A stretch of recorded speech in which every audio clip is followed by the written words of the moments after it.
Papuri, alay namin sa'yo, tingin ng dalangin at kasamo ng bayan mo. Viva pong Jesus Nazareno.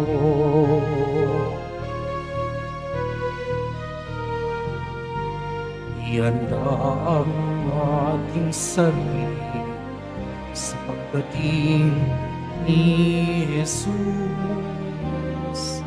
Siya ang ating kaligtasan, alay ng Diyos sa tanan. Viva pong Jesus Nazareno, awit at papuri, alay namin sa'yo. Hingin ng dalangin at pagsamo ng bayan mo. Viva pong Jesus Nazareno.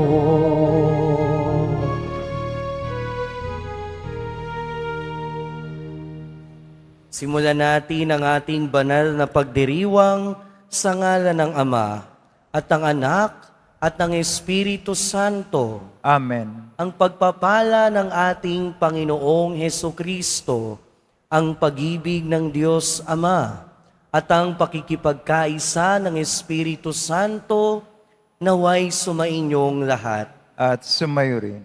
Mga kapatid, tinipon tayo bilang kaanib ng angka ng Diyos.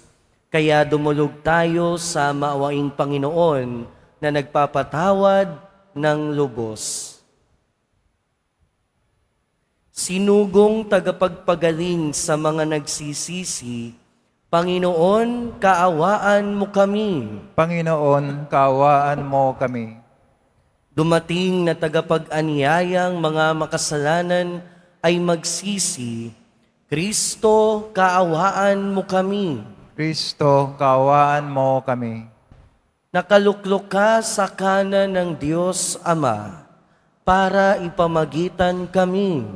Panginoon, kaawaan mo kami. Panginoon, kaawaan mo kami.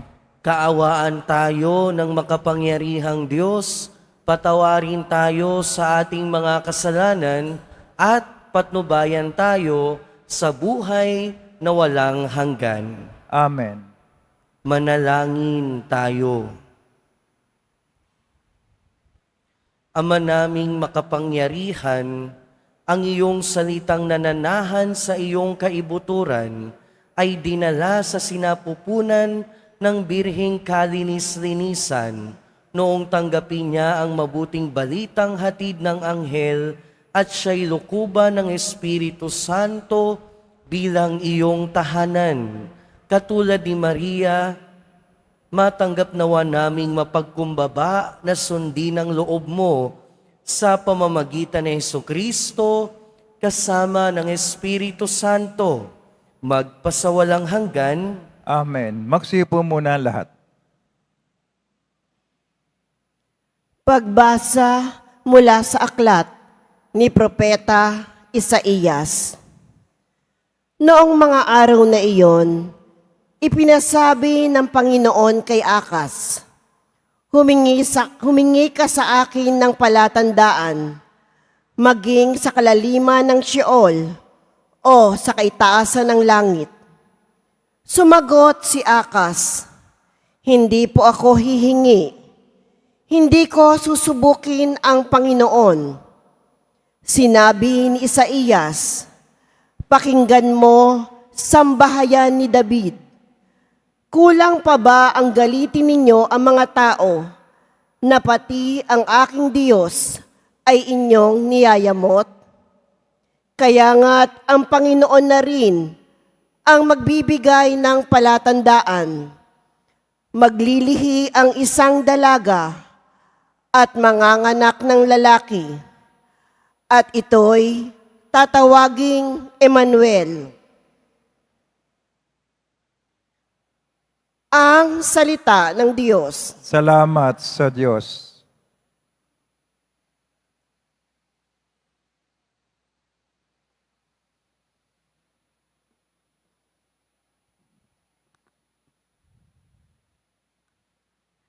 Ang Panginooy darating, siya'y dakilang hari natin.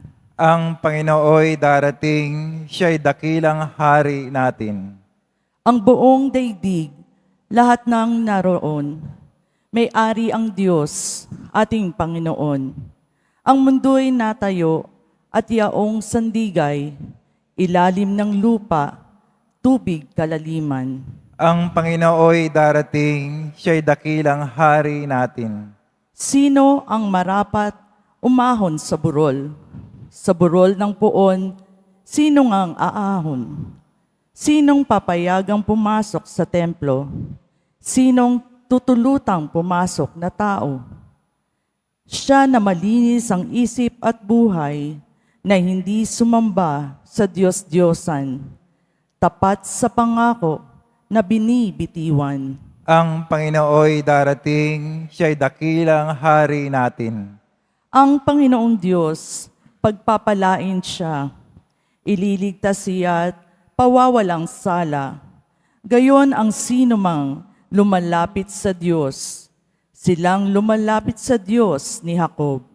Ang Panginooy darating, siya'y dakilang hari natin. Tumayo na po ang lahat.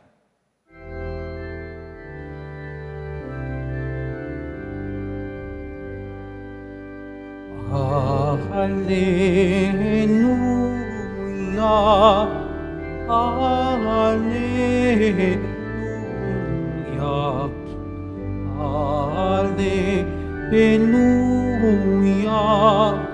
Hallelujah.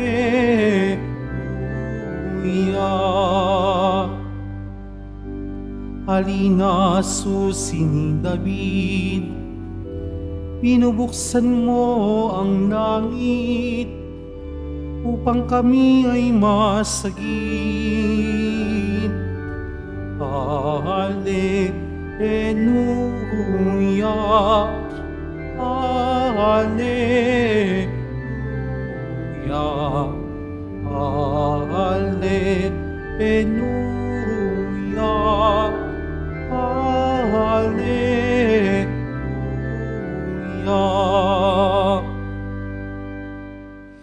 Sumainyo ang Panginoon. At sumayo rin. Ang mabuting balita ng Panginoon ayon kay San Lucas. Papuri sa iyo, Panginoon.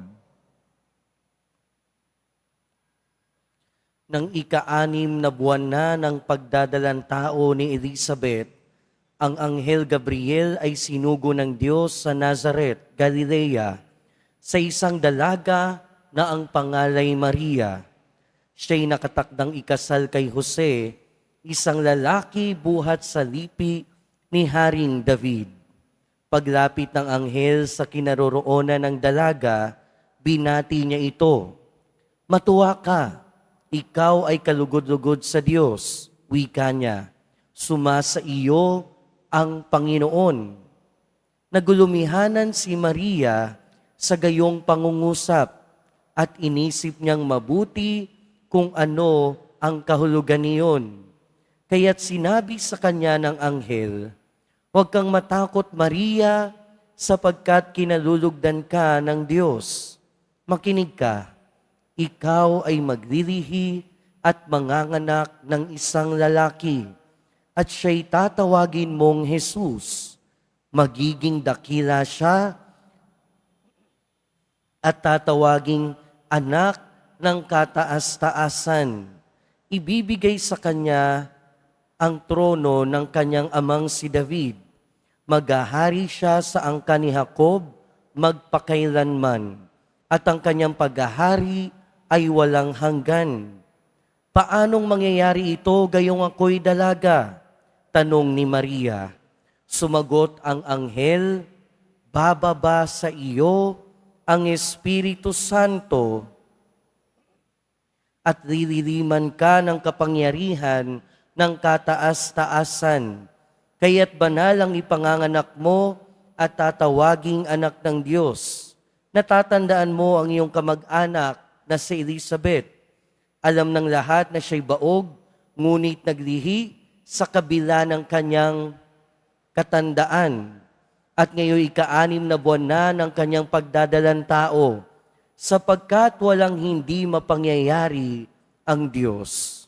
Sumagot si Maria, ako'y alipin ng Panginoon. Mangyari sa akin ang iyong sinabi. At nilisan siya ng anghel. Mga kapatid, ang mabuting balita ng Panginoon. Pinupuri ka namin, Noong Jesucristo. Magsipo muna lahat. Magandang umaga po sa inyong lahat. At welcome po sa Minor Basilica National Shrine of Jesus Nazareno. At ngayon ay Friday, and Friday is Quiapo Day, araw ng ating pamimintuho at pagdedebosyon sa ating mahal na poong Jesus Nazareno. Kaya sa Kanya lahat ng papuri at pasasalamat. Mga kapatid, sa ating ebanghelyo ngayon narinig natin yung isang pangyayari na nagkaroon ng malaking kaganapan sa kasaysayan ng ating mundo. Dahil ngayon narinig natin yung Annunciation.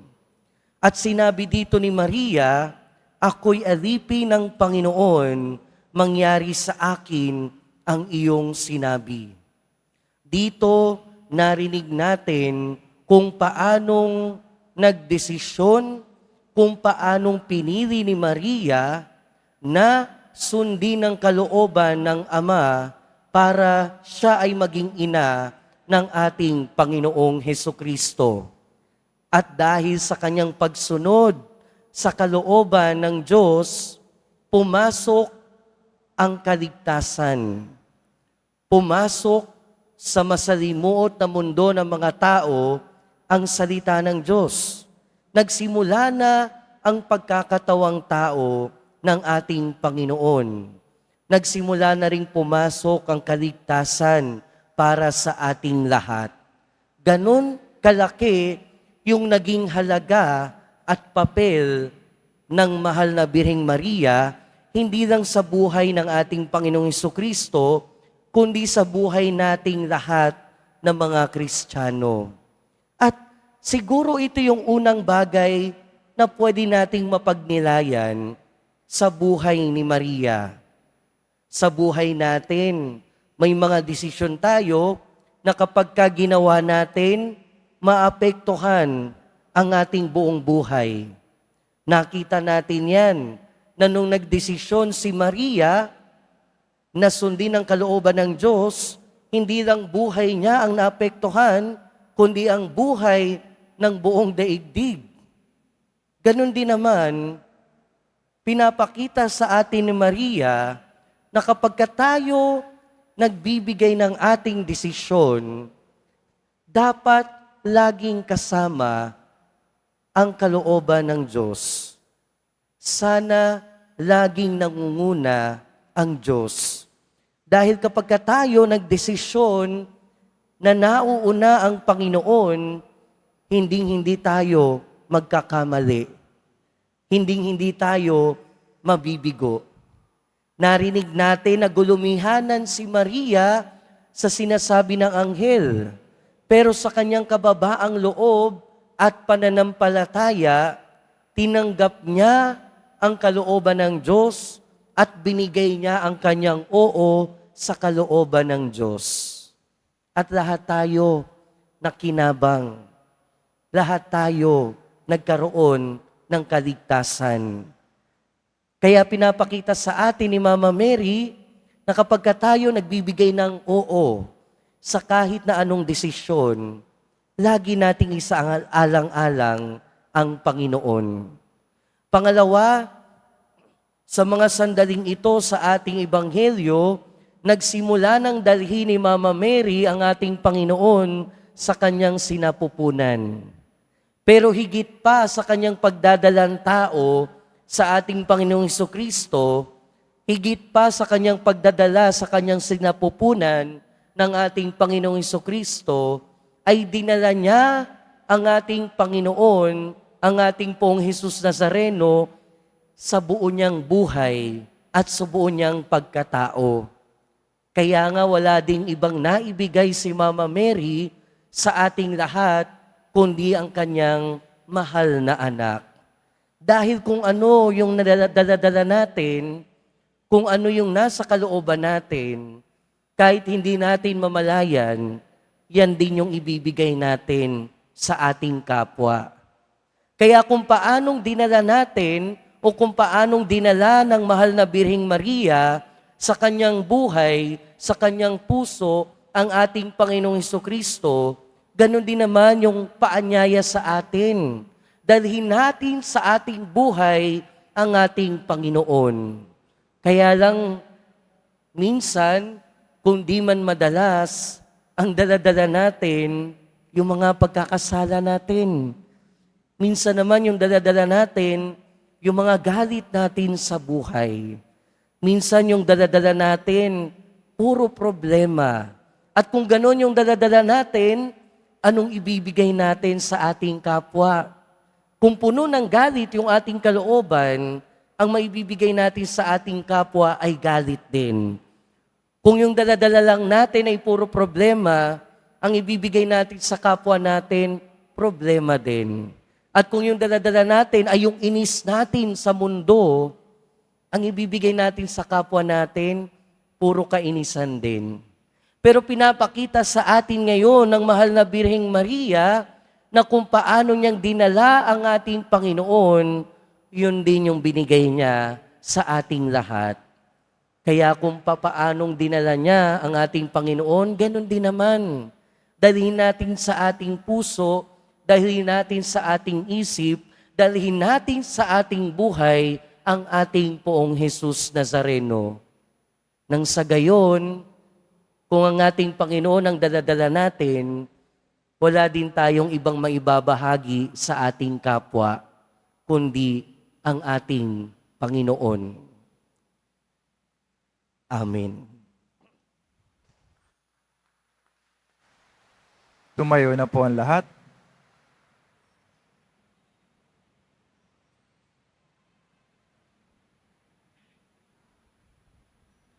Minamahal kong mga kapatid, manalangin tayo na matularan natin ang halimbawa ni Maria ng may mababang loob, puno ng pananampalataya at laging handang tumupad sa kalooban ng Panginoon.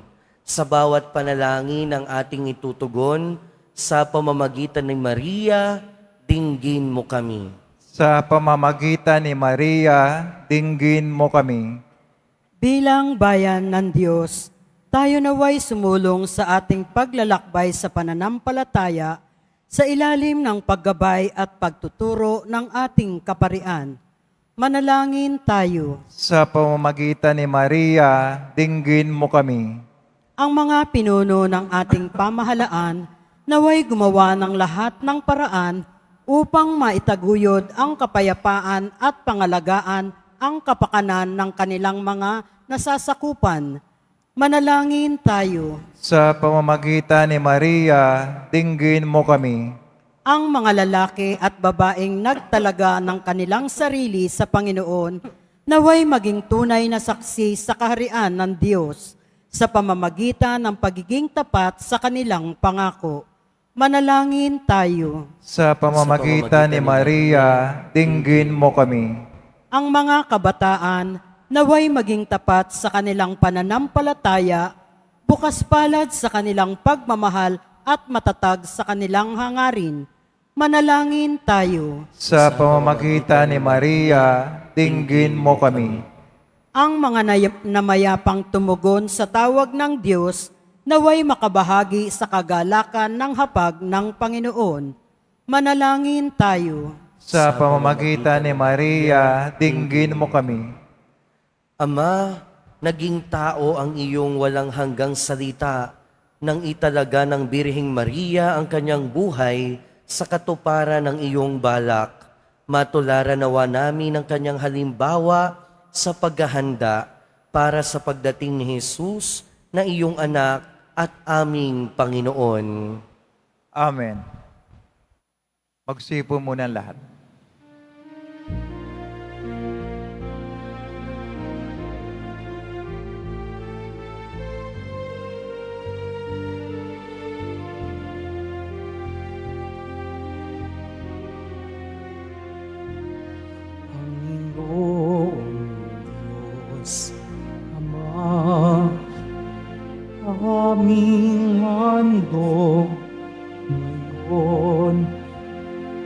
ang alak at tinapay dala sa altar mo.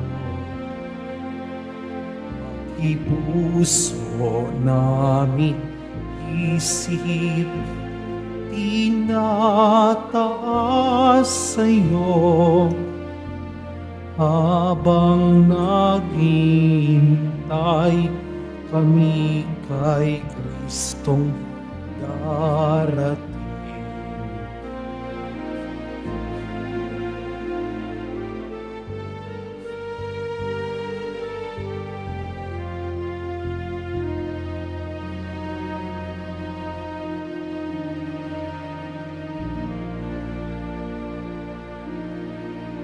Tumayo na po ang lahat.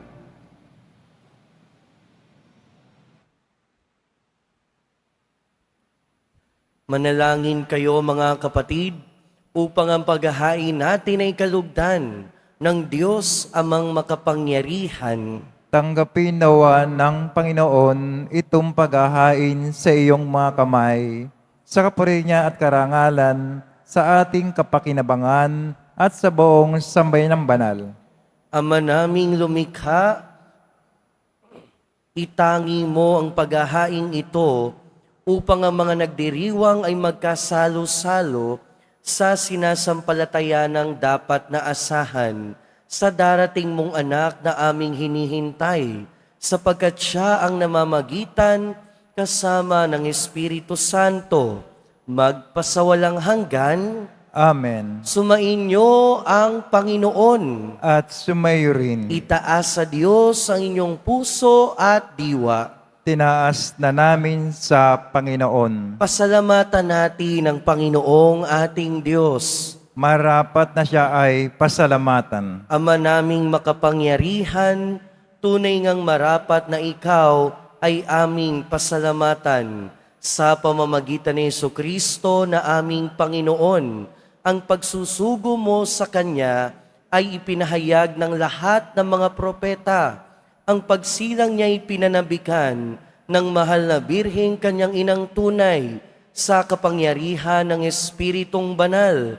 Ang pagdating niya ay inilahad ni San Juan Bautista sa kanyang pagbibinyag.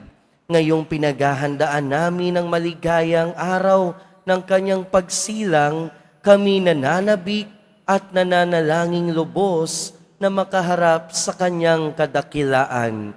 Kaya kaisa ng mga anghel na nagsisiawit ng papuri sa iyo, nang walang humpay sa kalangitan, kami nagbubunyi sa iyong kadakilaan.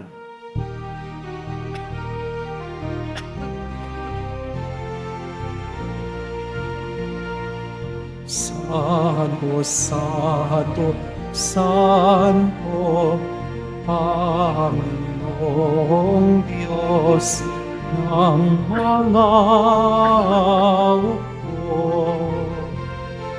Napupuno ang langit at lupa ng kadakilaan mo.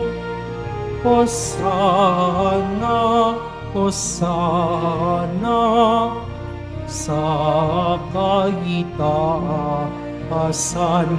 Hosana, Hosana, sa kaitaasan. Pinagpalang na parito sa ngalan ng Panginoon. Hosana, Hosana, sa kaitaasan. Hosana, Hosana, sa kaitaasan. Magsilod po ang lahat. Ama naming banal, ikaw ang bukal ng tanang kabanalan. Kaya't sa pamamagitan ng iyong Espiritu, gawin mong banal ang kaloob na ito, upang para sa amin maging katawan at dugo ng aming Panginoong Hesukristo. Bago niya pinagtiis ang kusang loob na maging handog, hinawakan niya ang tinapay, pinasalamatan kanya, pinaghati-hati niya iyon, iniabot sa kanyang mga alagad at sinabi, "Tanggapin ninyong lahat ito at kanin. Ito ang aking katawan na ihahandog para sa inyo."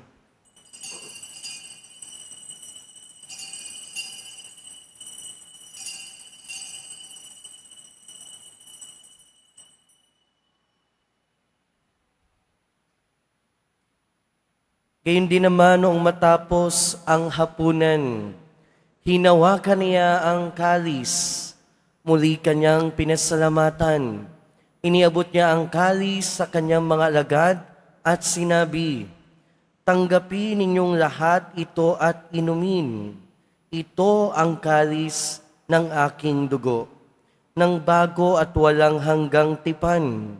Ang aking dugo na ibubuhos para sa inyo at para sa lahat, sa ikapagpapatawad ng mga kasalanan. Gawin ninyo ito sa pag-alala sa akin."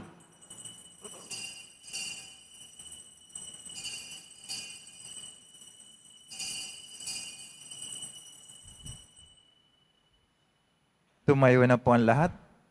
Ipagbunyi natin ang misteryo ng pananampalataya. Kristo'y namatay, si Kristo'y nabuhay, si Kristo'y babalik sa wakas ng panahon. Ama, ginagawa namin ngayon ang pag-alala sa pagkamatay at muling pagkabuhay ng iyong anak. Kaya tiniaalay namin sa iyo ang tinapay na nagbibigay buhay at ang kalis na nagkakaloob ng kaligtasan. Kami nagpapasalamat dahil kami iyong minarapat na tumayo sa harap mo para maglingkod sa iyo.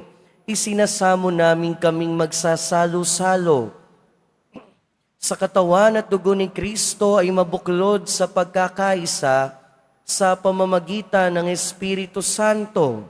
Ama, lingapin mo ang iyong simbahang laganap sa buong daigdig.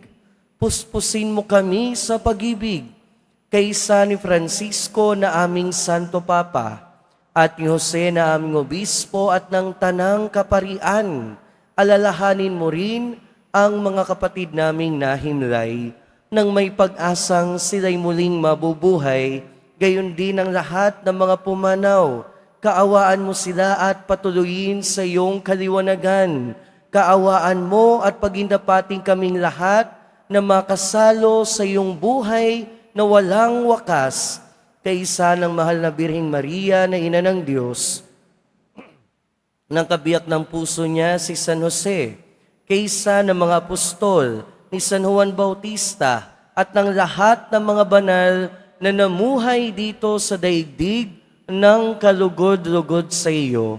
Maipagdiwang nawa namin ang pagpupuri sa ikararangal mo sa pamamagitan ng iyong anak na aming Panginoong Hesukristo.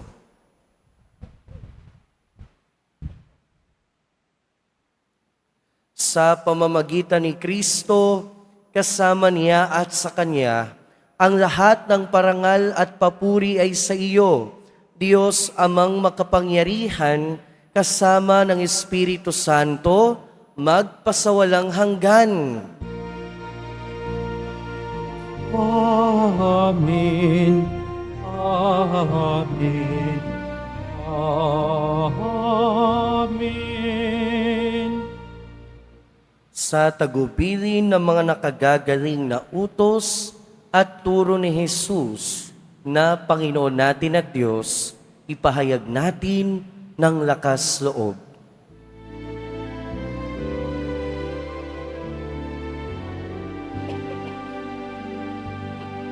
Ama namin, sumasalangit ka, sambahin ang ngalan mo, mapasa amin ang kaharian mo, sundin ang loob mo dito sa pagpaparalang sa langit.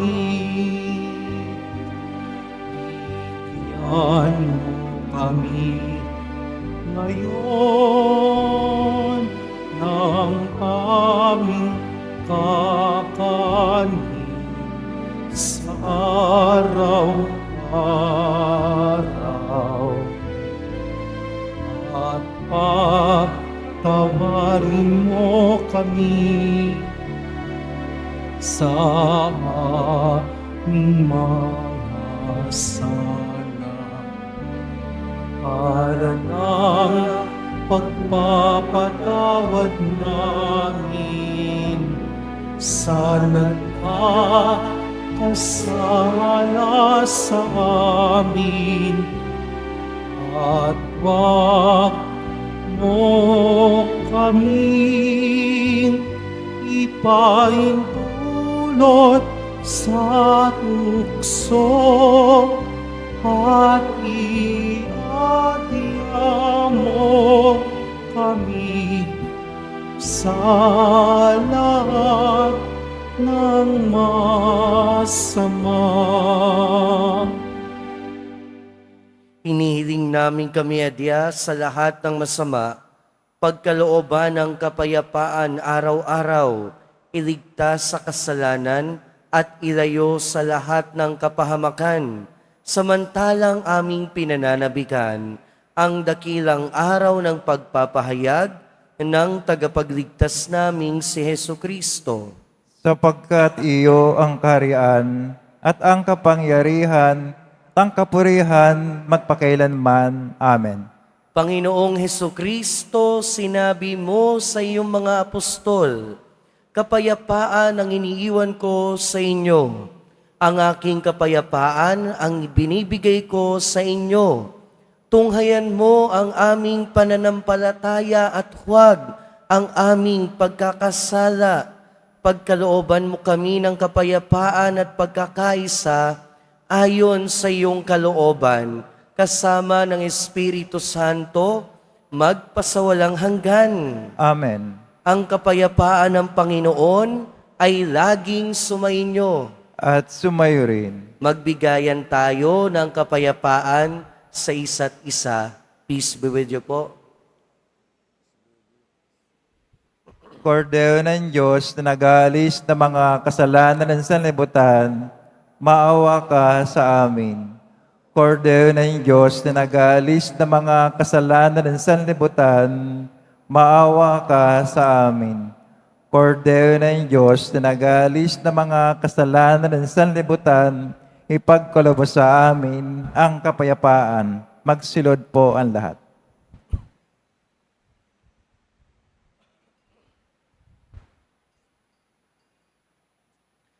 Ito ang kordero ng Diyos. Ito ang nag-aalis ng kasalanan ng sanlibutan. Mapalad ang mga inaanyayahan sa kanyang piging. Panginoon, hindi ako karapat-dapat na magpatuloy sa iyo, ngunit sa isang salita mo lamang ay gagaling na ako.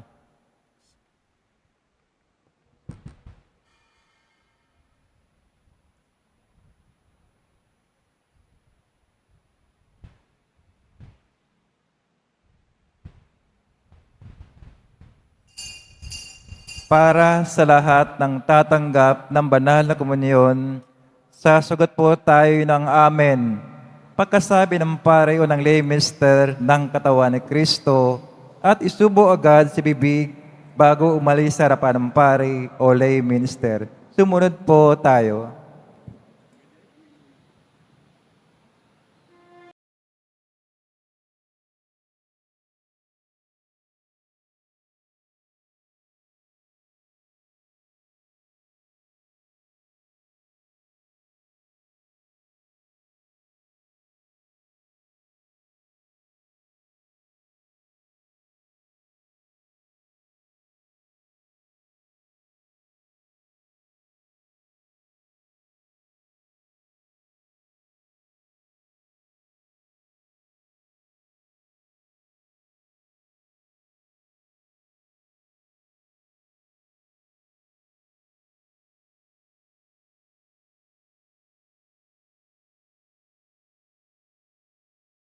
Manalangin tayo. Ama naming mapagmahal, ang mga pinapagsalo-salo mo sa iyong banal na pagpiging ay papagkamtin mo ng tunay na kapayapaan bilang kapakinabangan sa ginanap na pagdiriwang sa pamamagitan ni Jesucristo kasama ng Espiritu Santo, magpasawalang hanggan. Amen. Sumainyo ang Panginoon. At sumayo rin. Mahal na poong Jesus Nazareno, inihayag mo sa pamamagitan ng krus ang walang maliw na pag-ibig ng Diyos sa sangkatauhan.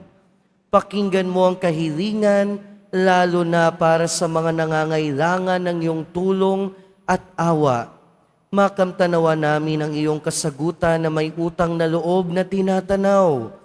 Basbasan din po ninyo itong mga imahen at dasalan upang lalo kaming manalangin at magtiwala.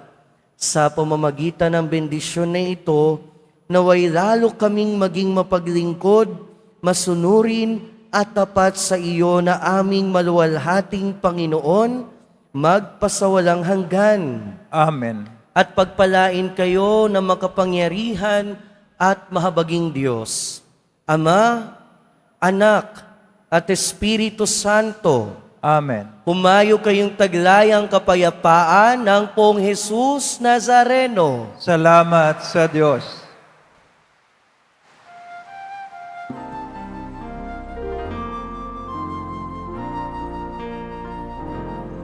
Nuestro Padre Jesus Nazareno, sinasamba ka namin. Pinipinto ka namin.